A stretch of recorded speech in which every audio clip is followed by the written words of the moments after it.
Ethiopia में एक भयानक वोल्केनिक एक्सप्लोजन हुआ। ये हाईली गुबी नाम का ज्वालामुखी फट गया।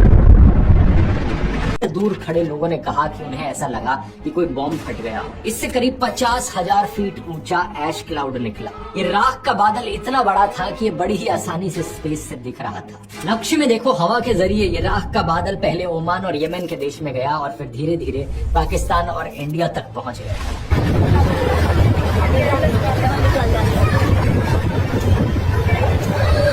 इसी की वजह से दिल्ली में कई सारी फ्लाइट्स भी कैंसिल हुई, क्योंकि इन ऐश क्लाउड्स में बहुत छोटे छोटे पत्थर और कांच के पार्टिकल्स और क्रिस्टल्स होते हैं। अगर ये किसी भी हवाई जहाज के इंजन पर लग जाए तो बड़ी ही आसानी से उसके इंजन को बंद कर सकते हैं। ऊपर से एरोप्लेन के शीशों पर ये छोटे से रेजर ब्लेड्स की तरह काम करते हैं। उसे घिसने का काम करेंगे, इतना स्क्रैच कर देंगे शीशे को कि पायलट्स को कुछ आगे दिखाई ही नहीं देगा। वोल्केनिक इरप्शन अपने आप में इतना पावरफुल था कि इसके धमाके की आवाज 190 किलोमीटर दूर के शहरों तक सुनाई दे रही थी और बगल के पड़ोसी देश जिबूटी तक भूकंप के झटके महसूस किए गए थे। ऐसा इसलिए क्योंकि ये वोल्केनो जहां मौजूद है वो एक बहुत ही रिमोट जगह है। आसपास कोई लोग नहीं रहते। इनफैक्ट इस एरिया को दुनिया की हॉटेस्ट प्लेस माना जाता है धरती पर। इस जगह का नाम है दानाकिल डिप्रेशन।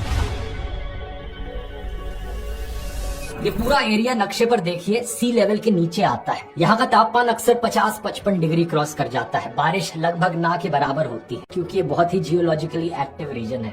ढेर सारे ज्वालामुखी यहाँ पर मौजूद है और टूरिस्ट के लिए इंटरेस्टिंग इसलिए है क्योंकि यहाँ पर बहुत ही कलरफुल और अनोखी सीनरीज देखने को मिलती है। ये देखिए जरा, देखकर ऐसा लगता ही नहीं कि ये धरती पर हो। बहुत ही कमाल के येलोइश, ग्रीनिश, ब्लूइश से कलर्स देखने को मिलते हैं यहाँ हो रहे केमिकल रिएक्शंस की वजह।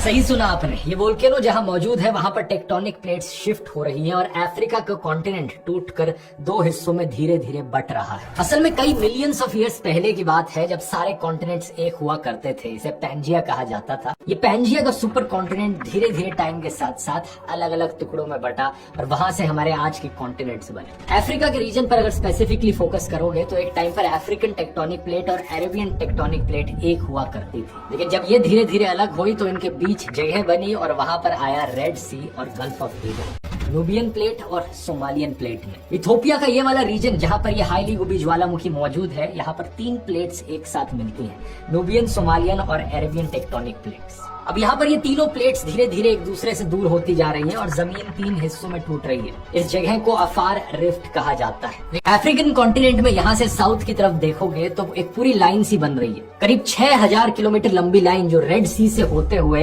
इथियोपिया, कीनिया, टांजानिया, मालावी और मोजाम्बिक तक जा रही है। यही वो लाइन है दोस्तों जिस जगह से अफ्रीकन कॉन्टिनेंट के टूटकर 2 हिस्से होंगे आने वाले समय में। ये पूरा बंटवारा होने में साइंटिस्ट का मानना है 5 से 10 मिलियन ईयर्स का समय लग सकता है।